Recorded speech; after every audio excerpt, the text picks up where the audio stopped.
जय हिंद दोस्तों। अगर आप भी कक्षा 10 में पढ़ते हो और 2024 में बोर्ड एग्जाम देने वाले हो तो इस वीडियो को अंत तक जरूर देखना, क्योंकि इस वीडियो में क्लास 10th मैथ के टॉप 15 मोस्ट आईएमपी क्वेश्चन बताए गए हैं जो बोर्ड एग्जाम के लिए बहुत ही इम्पोर्टेंट हैं। और ये ऐसे क्वेश्चन बोर्ड एग्जाम में हर साल पूछे जाते हैं। अगर आपने इन क्वेश्चंस को तैयार कर लिया तो आपके दोस्तों 40 नंबर तो पक्के हो जाएंगे। अगर केवल आप इन 15 क्वेश्चन को पढ़ लेते हो तो आपके 40 नंबर पक्के हो जाएंगे बोर्ड में। तो आइए दोस्तों देखते हैं हमारा पहला क्वेश्चन कौन सा है। हमारा पहला क्वेश्चन है दोस्तों, यदि कौशिक ए बराबर 2 यदि कौशिक ए बराबर 2 हो तो 1/tan a plus sine A upon 1 plus cos A का मान क्या होगा। ठीक है दोस्तों, अब हमारा दूसरा क्वेश्चन है, दो संख्याओं के वर्गों का अंतर। दो संख्याओं के वर्गों का अंतर 180 है।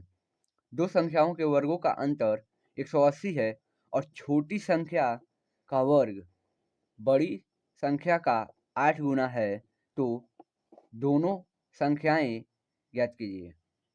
ठीक है दोस्तों, अब हमारा तीसरा क्वेश्चन है,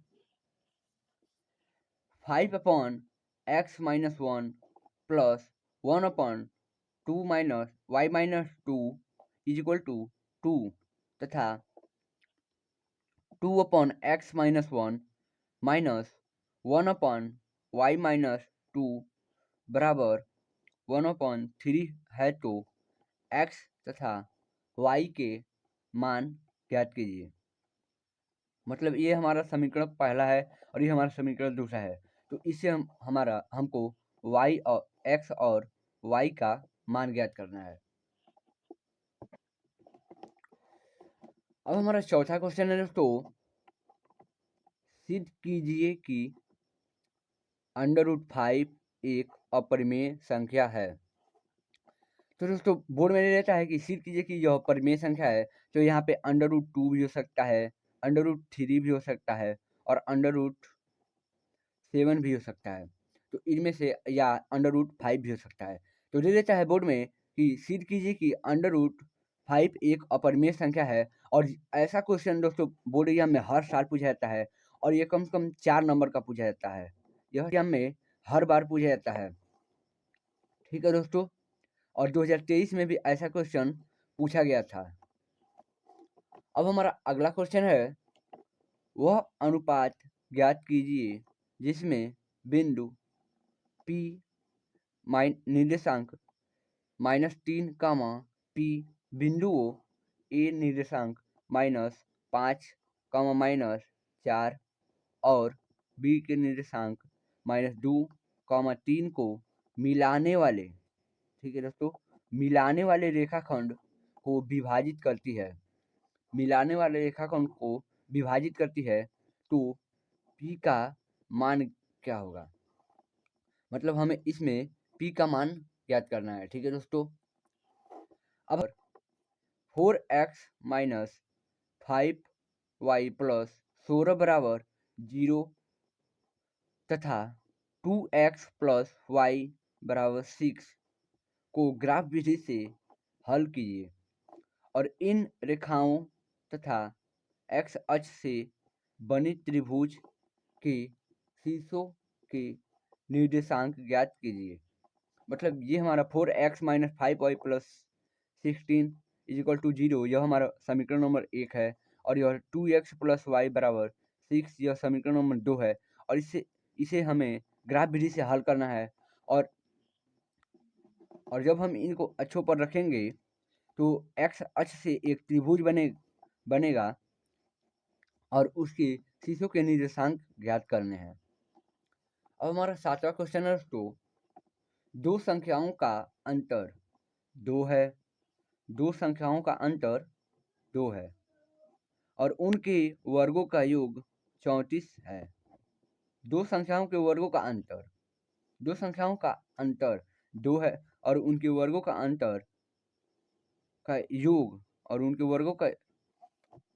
क्वेश्चन नंबर 7 है दोस्तों, दो संख्याओं का अंतर 2 है, दो संख्याओं का अंतर 2 है और उनके वर्गों का योग 34 है और उनके वर्गों का योग 34 है, तब दोनों संख्याएं ज्ञात कीजिए।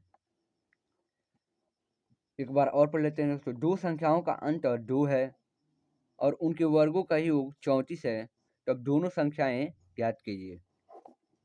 और अगला क्वेश्चन है, सिद्ध कीजिए कि यहाँ पर होगा सिद्ध कीजिए कि sine 3a is equal to cos कोष्टक में a माइनस 26, जहाँ 3a एक न्यून कोण है। क्या है दोस्तों? 3a एक न्यून कोण है। अब हमारा 9वां क्वेश्चन है दोस्तों, 1/2x plus 1/3y equal to 2 और ये समीकरण नंबर फर्स्ट है, तथा 1/3x प्लस 1/2y बराबर 13/6 है और ये हमारा समीकरण नंबर 2 है। 2 हो तो x और y के मान ज्ञात करने हैं।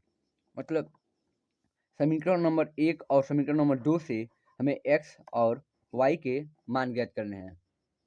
अब हमारा अगला क्वेश्चन है दोस्तों, जो 10 नंबर का है, जो 10वां नंबर है और यह बोर्ड में कम से कम 4 नंबर का पूछा जाता है। तो हमारा 10वां क्वेश्चन है दोस्तों, क्या है देख लेते हैं। दिए गए चित्र में यदि DE समांतर हो BC के, DE यह है DE और यह है BC, ये DE रेखा है और ये BC रेखा है। तो बोल रहा है कि DE समांतर है BC के, DE समांतर है BC के, तो AD, इसमें AD का है, यहाँ है AD, तो AD का मान क्या होगा? ठीक है दोस्तों, और ऐसा क्वेश्चन बोर्ड में हर बार पूछा जाता है, तो आपको इसमें AD का मान ज्ञात करना है। क्वेश्चन है दोस्तों, 15 सेंटीमीटर त्रिज्या वाले एक वृत्त की कोई जीवा केंद्र पर 60 अंश का कोण बनाती है। 15 सेंटीमीटर त्रिज्या वाले एक वृत्त की कोई जीवा केंद्र पर 60 डिग्री का कोण बनाती है और संगत लघु और दीर्घ वृत्तखंडों के क्षेत्रफल ज्ञात कीजिए। यदि पाई का मान 3.14 तथा √3 का मान 1.73 है। तो इसमें एक बार और पढ़ लेते हैं दोस्तों क्वेश्चन को। 15 सेंटीमीटर त्रिज्या वाले एक वृत्त की कोई जीवा केंद्र पर 60 अंश का कोण बनाती है, तो संगत लघु और दीर्घ वृत्तखंडों के क्षेत्रफल ज्ञात करने हैं और पाई और √3 का मान दिया है। हमारा 12वां क्वेश्चन है दोस्तों, एक बहुमंजिल भवन के शिखर से देखने पर एक 8 मीटर ऊंचे भवन के शिखर और तल के अवनमन कोण क्रमशः 30 डिग्री व 45 डिग्री हैं। तो बहुमंजिल भवन की ऊंचाई और दोनों भवनों के बीच की दूरी को ज्ञात करना है। एक बार और क्वेश्चन को पढ़ लेते हैं कि एक बहुमंजिल भवन के शिखर से देखने पर एक 8 मीटर ऊंचे भवन के शिखर और तल के अवनमन कोण क्रमशः 30 डिग्री और 45 डिग्री है। तो बहुमंजिल भवन की ऊंचाई, अर्थात आपको बहुमंजिल भवन की ऊंचाई ज्ञात करनी है और दोनों भवनों के बीच की जो पद के बीच की दूरी होती है उनको ज्ञात करनी है। हमारा 13वां क्वेश्चन है दोस्तों, दवा का एक कैप्सूल एक बेलन के आकार का है जिसके दोनों सिरों पर एक एक अर्धगोला लगा हुआ है। मतलब एक कैप्सूल है जिसके दोनों ओर एक अर्धगोला लगा हुआ है और पूरे कैप्सूल की लंबाई 14 mm, मतलब कैप्सूल की लंबाई पूरी लंबाई 14 mm है और उसका व्यास है 5 mm। तो इसका पृष्ठीय क्षेत्रफल ज्ञात करना है। ठीक है दोस्तों, इसका पृष्ठीय क्षेत्रफल ज्ञात करना है। तो यह है चित्र और इसमें इसका व्यास है 5 mm और इस कैप्सूल की लंबाई है 14 mm। तो हमें इसकी पृष्ठीय क्षेत्रफल ज्ञात करनी है। ठीक है दोस्तों, और अब हमारा 14वां क्वेश्चन है, यदि नीचे दिए हुए बंटन का माध्यक 28.5 हो तो x व y के मान क्या होंगे। मतलब यहाँ एक बंटन दिया हुआ है, इसमें वर्ग अंतराल और बारंबारता। वर्ग अंतराल 0 से 10, 10 से 20, 20 से 30, 30 से 40, 40 से 50 और 50 से 60 है। और बारंबारता दिया है 5x 20, 15 y 5 और इस बारंबारता का योग दिया है, तो योग दे दिया है दोस्तों 60। बारंबारता का योग 60 दे दिया है और हमें और इसका माध्यक दे दिया है 28.5। तो हमें x और y का मान ज्ञात करना है। ठीक है दोस्तों, तो धन्यवाद दोस्तों। अगर आपको हमारा ये वीडियो अच्छा लगा है तो हमारे चैनल को सब्सक्राइब जरूर करें और अपने दोस्तों के पास शेयर जरूर करें और वीडियो को लाइक करना ना भूलें। अगर आपको इन सभी क्वेश्चंस के सॉल्यूशन भी चाहिए तो आप लोग कमेंट में ज़रूर बताएं।